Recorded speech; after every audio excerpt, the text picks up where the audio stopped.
Iran, un responsable de la Banque centrale arrêté, contexte tendu avant les sanctions. Le vice-gouverneur et chef du département d'échange de la Banque centrale d'Iran a été arrêté, a annoncé dimanche l'autorité judiciaire au moment où les tensions montent à l'approche d'une réimposition des sanctions américaines mardi.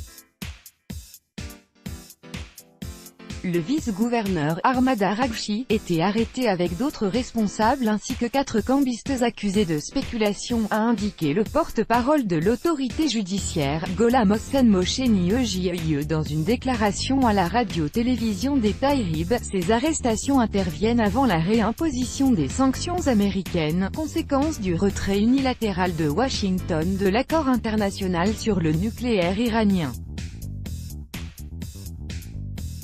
Les mesures décidées par l'administration du président Donald Trump pourraient lourdement peser sur l'économie iranienne et la monnaie nationale. Le rial a récemment atteint son plus bas niveau face au dollar sur le marché parallèle.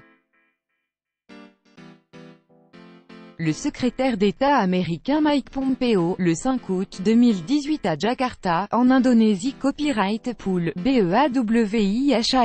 Dans ce contexte tendu, des journalistes ont rapporté une présence renforcée de la police anti-émeute dimanche soir dans la ville de Karaï, à l'ouest de Téhéran, secouée par des manifestations depuis quelques jours.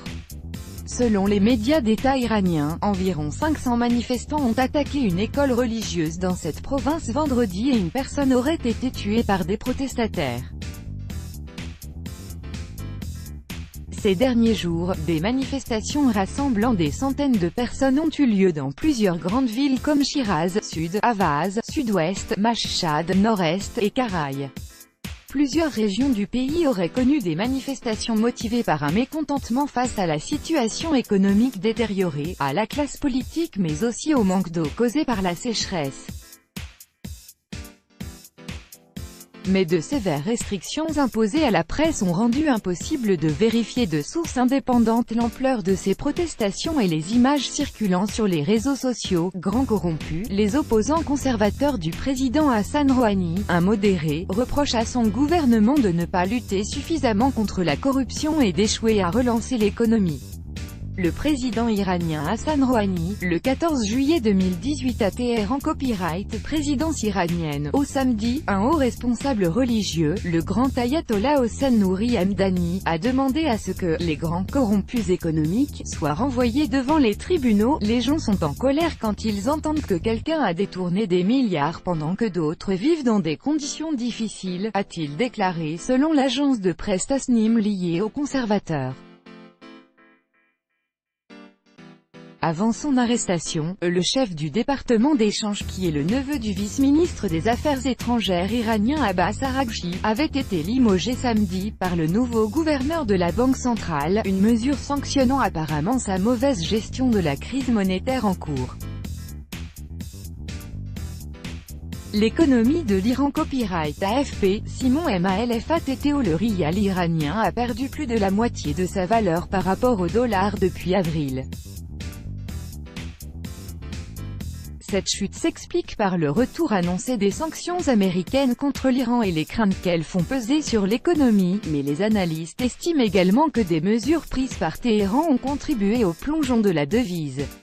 En avril, les autorités avaient établi un taux officiel fixe de 42 000 rials pour un dollar tout en menaçant de poursuites les cambistes du marché parallèle qui appliqueraient un taux différent. Cette mesure a entraîné une vague de spéculation sur le marché noir tandis que certains responsables sont soupçonnés de corruption pour avoir profité de dollars à des taux préférentiels. Dimanche, le gouvernement iranien a annoncé un assouplissement des mesures encadrant le taux de change du rial. Nommé fin juillet, pour tenter de redresser la situation, le nouveau gouverneur de la Banque centrale, Abdolnaseh Hemati, doit donner davantage de détails sur la nouvelle politique lundi. Les bureaux de change, fermés en avril, devraient notamment être rouverts, même si leur activité sera strictement surveillée. Les importations de produits de première nécessité, comme les médicaments, devraient continuer de se faire au taux officiel de 42 000 rials pour un dollar. Pour le reste, les importateurs devraient pouvoir négocier le taux appliqué avec les exportateurs. Sur le marché parallèle, le rial était tombé à 119 000 pour $1 la semaine dernière. Il s'est légèrement redressé et s'est changé à 98 500 rials pour $1 dimanche soir. Tout droit de reproduction et de représentation réservé, copyright 2018, Agence France Presse.